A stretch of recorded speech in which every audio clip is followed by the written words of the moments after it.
Gonna be honest, I've lost track of what day of the week it is. I think it's Wednesday. It's our third port stop. Today we are in Riga, Latvia. Latvia? I've heard it both ways. Today we've got plans to go to the KGB Museum, which is also known as the Corner House. It opens at 10:30. But before that, we're gonna head to the Riga Ghetto and Holocaust Museum. It opened at 10 a.m. Just like yesterday's video, I recommend looking up the opening hours for all the places in these European towns. Because if you get off too early, a lot of it's going to be closed and you're just going to be kind of walking around. So yeah, that's the plan for today. We've got a couple other stops too, but nothing as in-depth as the KGB and Holocaust Museum. They do not have Uber here. They did have Uber in Lithuania and in Poland. So we're looking for a taxi maybe to take, because we are not big fans of public transportation when most of it's in a foreign language. We struggle using public transportation in places like New York. Adding the language barrier just adds to the complications. Ain't that right, Mom? Yep. So when you get off the cruise ship, MSC does have a shuttle that runs to the middle of town. I think it's $10 or 10 euros per person for adults. And then if you go to the right when you get off the ship, there's actually a hop-on, hop-off to where the whole route is an hour and a half, and it was 30 euros per person. Because it's 10 a.m. and we only have until 2 p.m., we decided to go on our own today because we were afraid the two main things we wanted to do are the KGB Museum and the Holocaust Museum, and waiting for a bus might not allow us to do both of those. So right now we're walking to the House of Blackheads, and it's a 13-minute walk from the cruise port terminal. We have a nice scenic view as we walk there. You could rent a scooter with Bolt. 11 cents per minute, but we don't have the Bolt app, and it wouldn't let me download it with my eSIM. We're taking a detour on the way to the House of Blackheads because we realized there were a couple stops on the way. Pretty sure this is the Riga Cathedral. Riga Cathedral? Riga? Oh, I'll figure out how to pronounce it by the end of the day, I'm sure.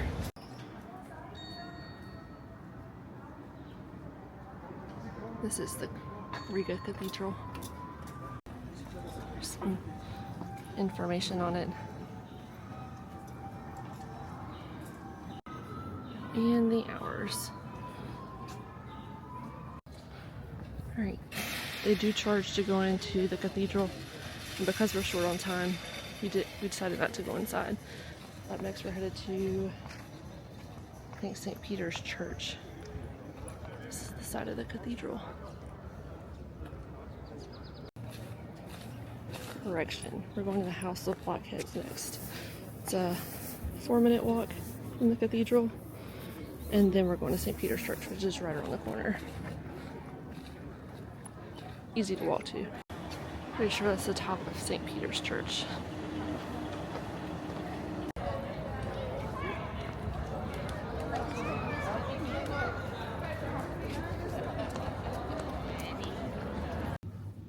Ooh, I like that one right there. That one's really pretty. Me and Mom hit the jackpot of Christmas ornaments. I wonder if I could get it home without breaking it. This souvenir place is right next to the Riga sign with the dog. There's mugs. Here's some. They got my Starbucks spoon. These are cute.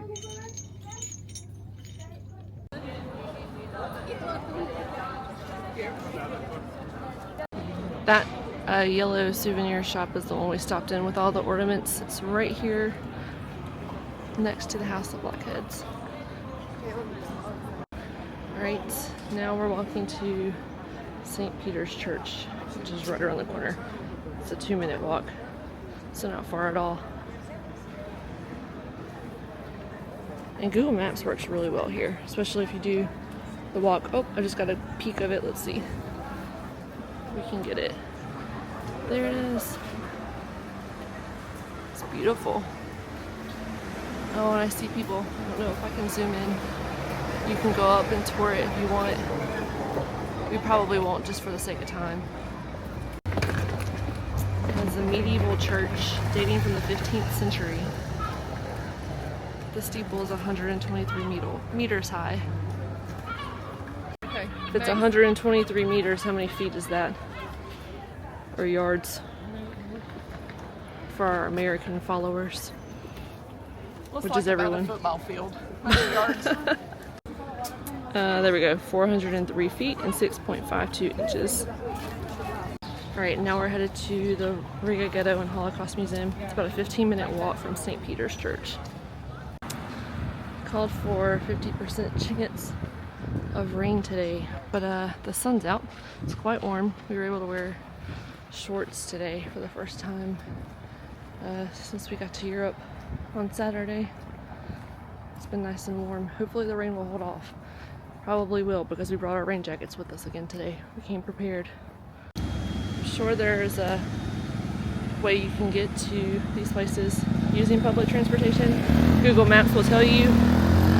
We just didn't want to spend the time trying to figure it out today. It would have been faster to walk where Google Maps tells us to go.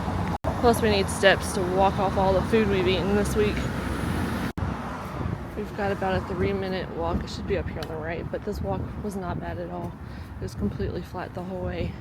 They do have bicycle lanes and nice sidewalks for everyone to walk onto, so it's very pedestrian friendly. Here it is. Here are the hours. There's some books that they have available. Tickets are €5 per person, or you can make a donation. They have instructions in all different languages, which is great. Whole lot of different translations. So this entire area is the museum. They give you this sheet of paper, if I can get it up really quickly. Like I said, they've got it in all different kinds of translations, but this is a map of all the different buildings you go through. When you get to building number 2, there are 2 stories for you to explore, so I'll try and give some information as we go along, or when I get home I might do voiceover. Sorry if my camera was flickering before. I had it set to auto, but I just changed it, so hopefully it's not flickering anymore. This is part of the exhibit too. It's number 7 on the map. Berlin Riga one-way ticket. This display is set within a cargo wagon of the type used in the 20th century by totalitarian regimes for mass deportations. It tells of the deportation of Jews from Nazi Germany to Riga, where they awaited almost certain death.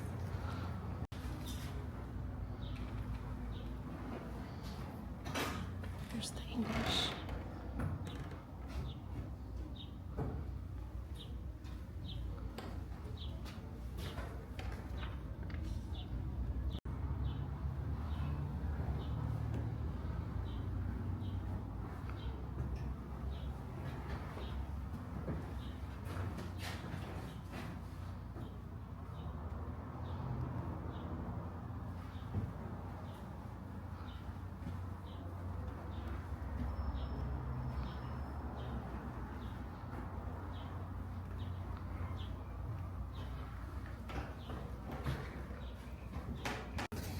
I think the next one on the list is 6.2 and 6.1.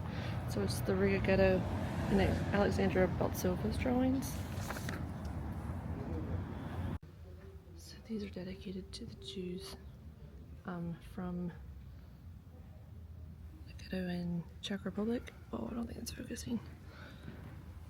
It says this exhibit includes unique photos and documents from archives and private collections. So you can see photos of people, the dates that they lived.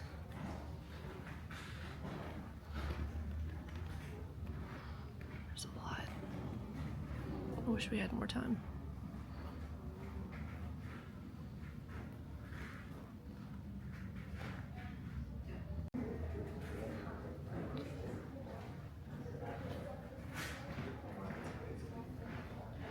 They do have English translations on most of these, which is nice.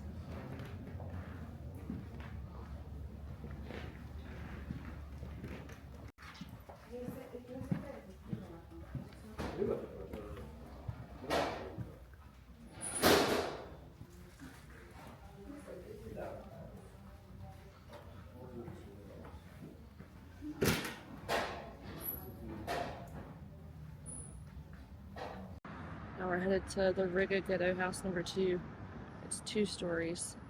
The centerpiece of this exhibition is a 2-story wooden house built in the mid-19th century by the Moscow suburb of Riga. In World War II, it stood in the heart of the Riga Ghetto, relocated to the museum in 2011. This 120 square meter house now accommodates various exhibitions. This is the first floor, features replicas of old Latvian synagogues, most of them destroyed. There's a photograph of the actual synagogue.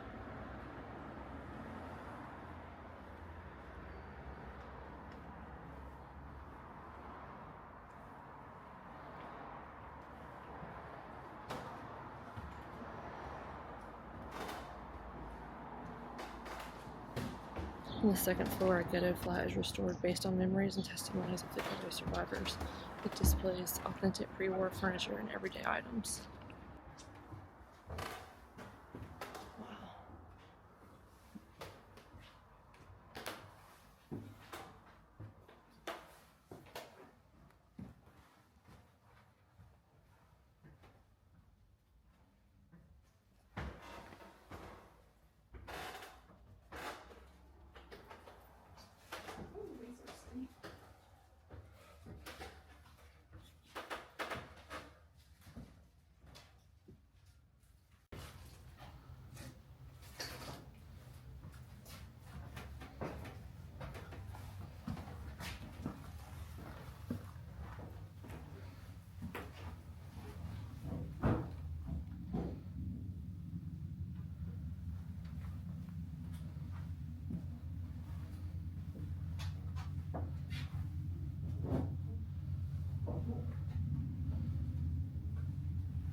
So number 10 is the Great Memorial Wall. It bears the names of approximately 70,000 Latvian Jews who perished in the Holocaust.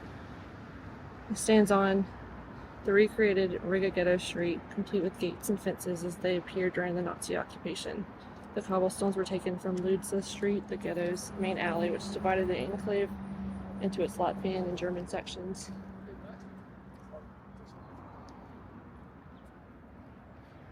So there's the fencing.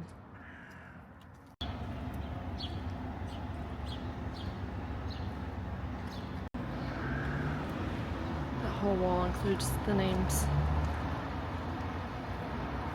Number 4 is the Riga Ghetto and the historical context. It's the first section to introduce the Riga Ghetto's origins with detailed maps highlighting the key locations in the great and small ghettos. Significant places are marked, providing context on the strategic setup and the restrictive life within the ghetto. This is a blue line. Graphically represents the decline of the Jewish population in Latvia from Soviet deportations until the end of the Nazi regime.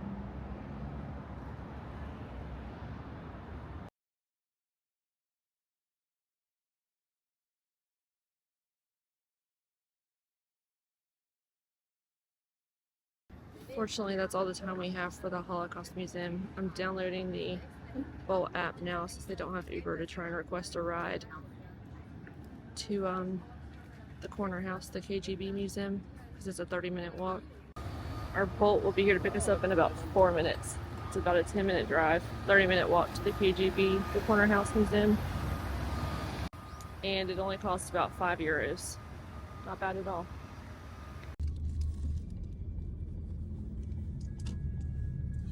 Yeah.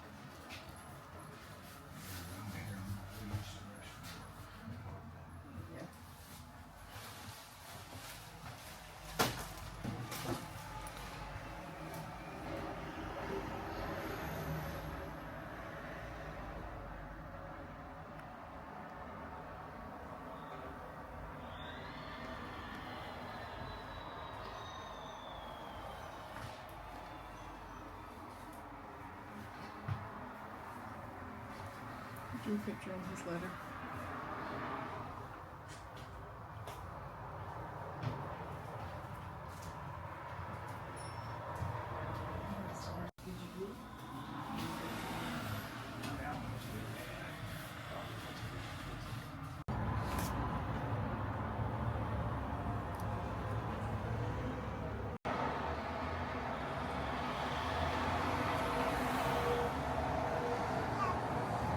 Okay, now we're in the corner house.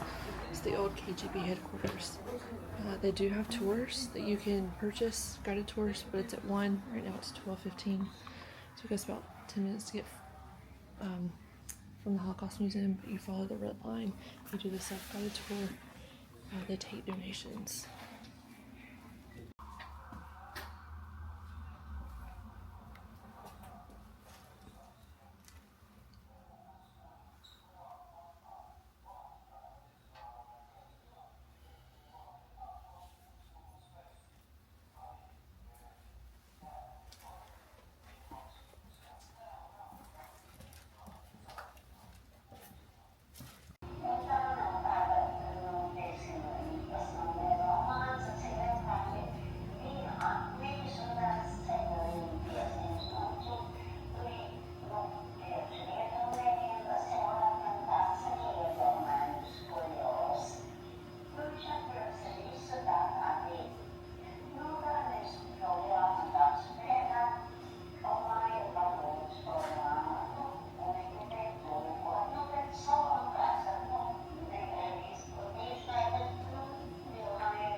I would suggest maybe taking an hour in the KGB Museum, maybe a little longer. They did have videos showing of different people who were arrested and interrogated.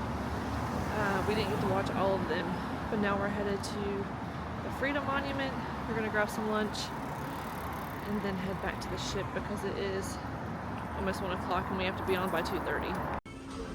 We stopped into a curb market to get Noah some candy to take back. Just popped into a curb market and bought a tea. As long as it's unopened, they'll let you take it back on the ship. But MSC only includes juices for breakfast. Of course, they're not like the juices back home. They don't have regular tea like we're used to, or just water, so I like to switch it up. Freedom Monument's about a 15-minute walk from the corner house. Apparently have a Shein store here.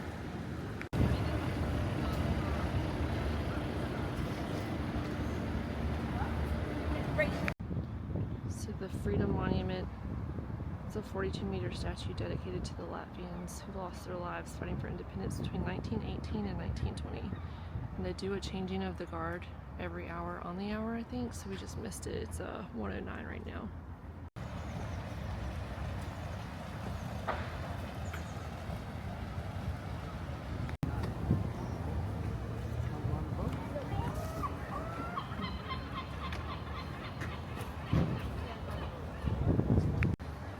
The golden arches have been spotted and saved.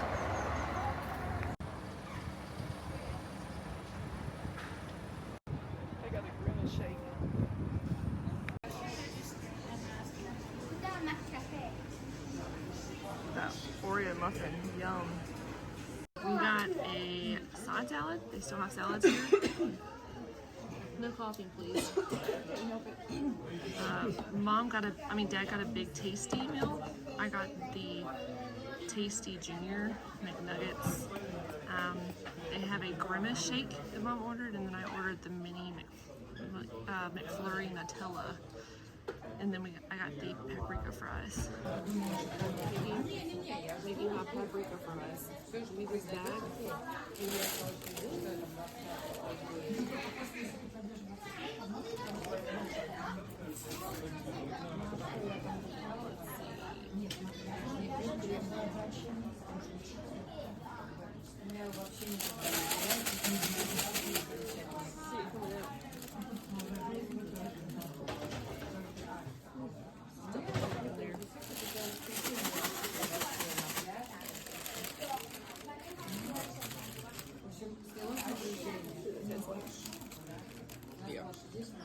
I'm gonna go ahead and call it. That was the best meal I've had all week. We just finished our lunch at McDonald's because it is 1:56. We've got to be back in the ship at 2:30. We're on our way back now. It's about a 20-minute walk from the Freedom Monument back to the ship. At least it's a scenic walk through this park back to the cruise. Yeah, it is. Today we've gotten 7,000 steps so far. Seems like more than that. How was your Grimace shake? It was alright. I wouldn't get it again. My Nutella mini McFlurry was good. Yep.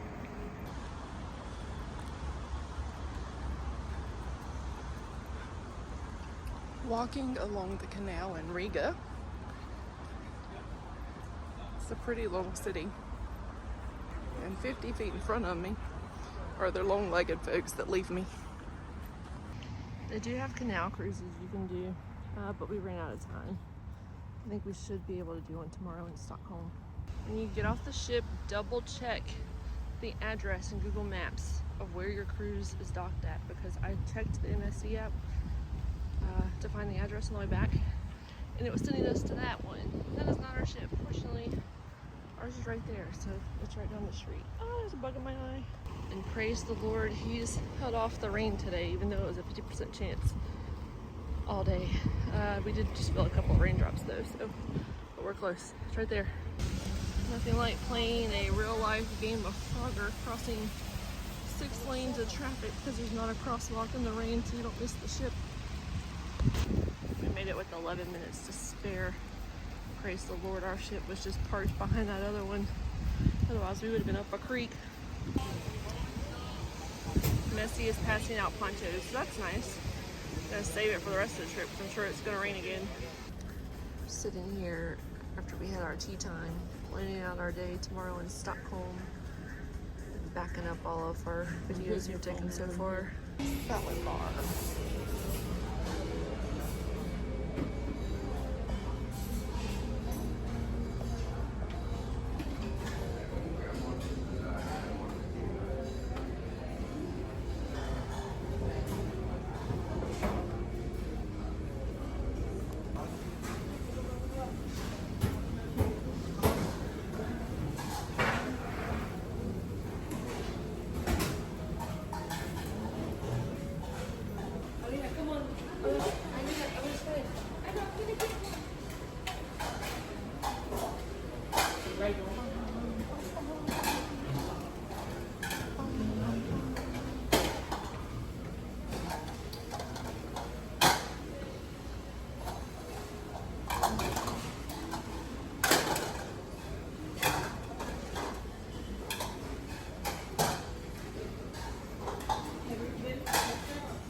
Mom and Dad had a nap.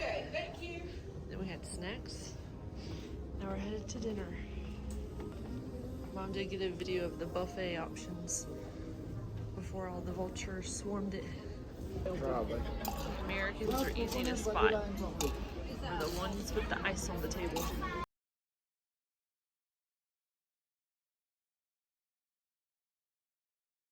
Not better. Shrimp risotto. Woman. And they got a halibut. And a side of mashed potatoes. You can't go wrong with potatoes. We're exploring more of the ship. We just finished eating dinner. We're one deck above the main dining room off the back of the ship. There's another lounge right inside there.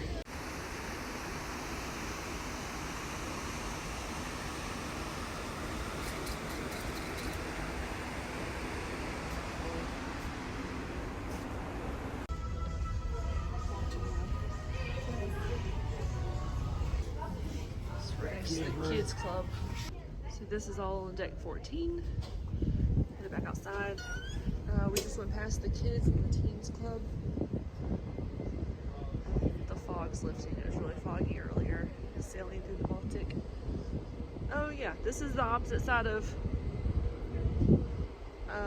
where we explored the other day.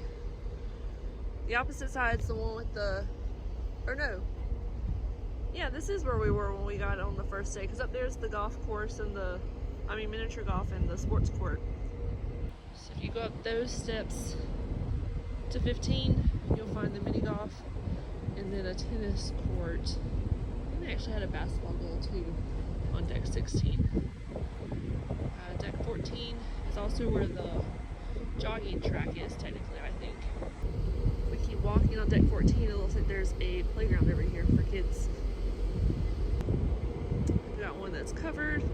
Oh, I just saw Dad go by. Oh, and that must be the little kiddie pool. One deck below is the pool, and it is at 26 degrees Celsius. Post-production, Caitlin will put in whatever the equivalent it is for Fahrenheit. They have this, let me zoom out, like bridge connecting the two sides. It almost looks like a helicopter landing's almost too small for helicopters to land there. They do have some chairs up there, so I guess they put chairs up there during the day. And then more pools and 2 hot tubs. So 4 hot tubs up here.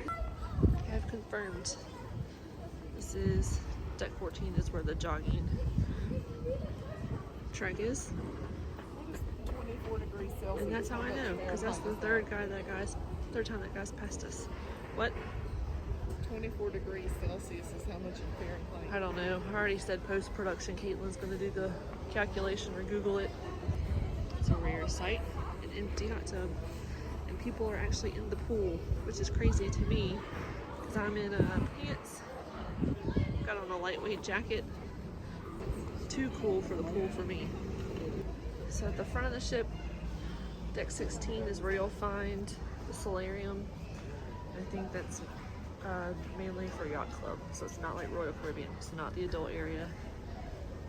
It's if you're in yacht club. But you should walk in there and film it. Here's another playground on the opposite side from where we were before. No. I don't want you to get kicked off the ship. And then again, if you keep going, go up the next deck, you'll find the tennis courts and mini golf area. Of course, it's been raining every day on this trip, so the mini golf course is kind of underwater right now. The baby club is located right behind the kids' play area on deck 14 towards the back. Just FYI, deck 14 isn't a full lap, so if you are jogging on If he runs through the kids thing, he can do a full lap. if you are jogging, yeah, but that's not a full lap. You still cut through. You just keep turning around. It doesn't go all the way around.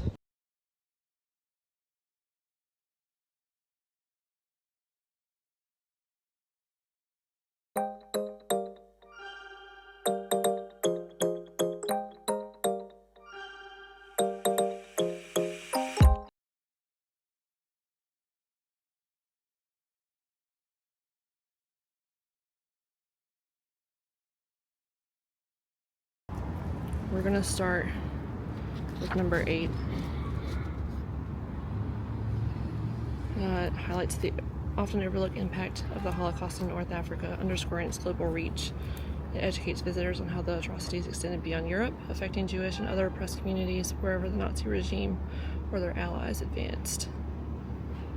And as I'm going through recording some of these, if you just want to pause them so you have time to read them.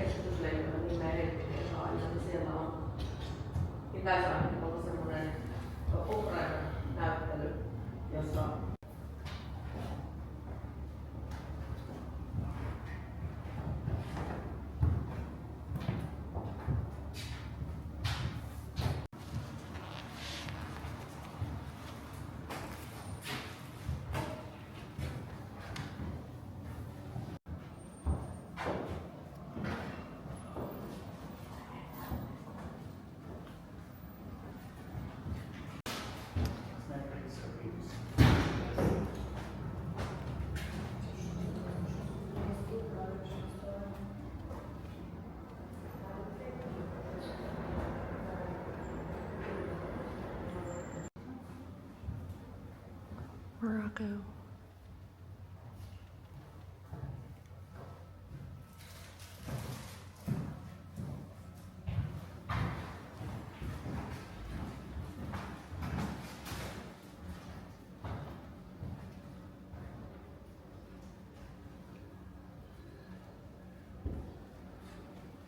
Labor camps in North Africa.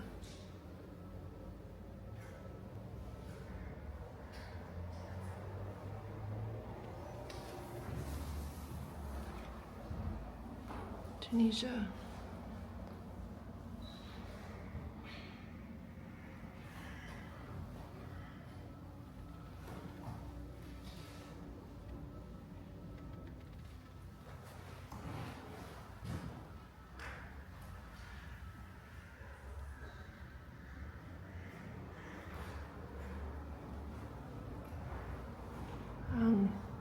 For the sake of time, I don't think I'm going to be able to record everything. So I'll just try and pick and choose as much as I can.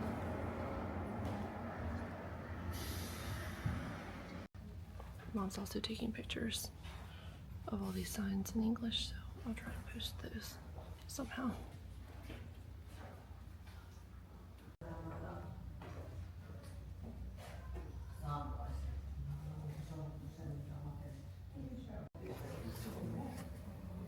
There's the house of the Blackheads we just saw.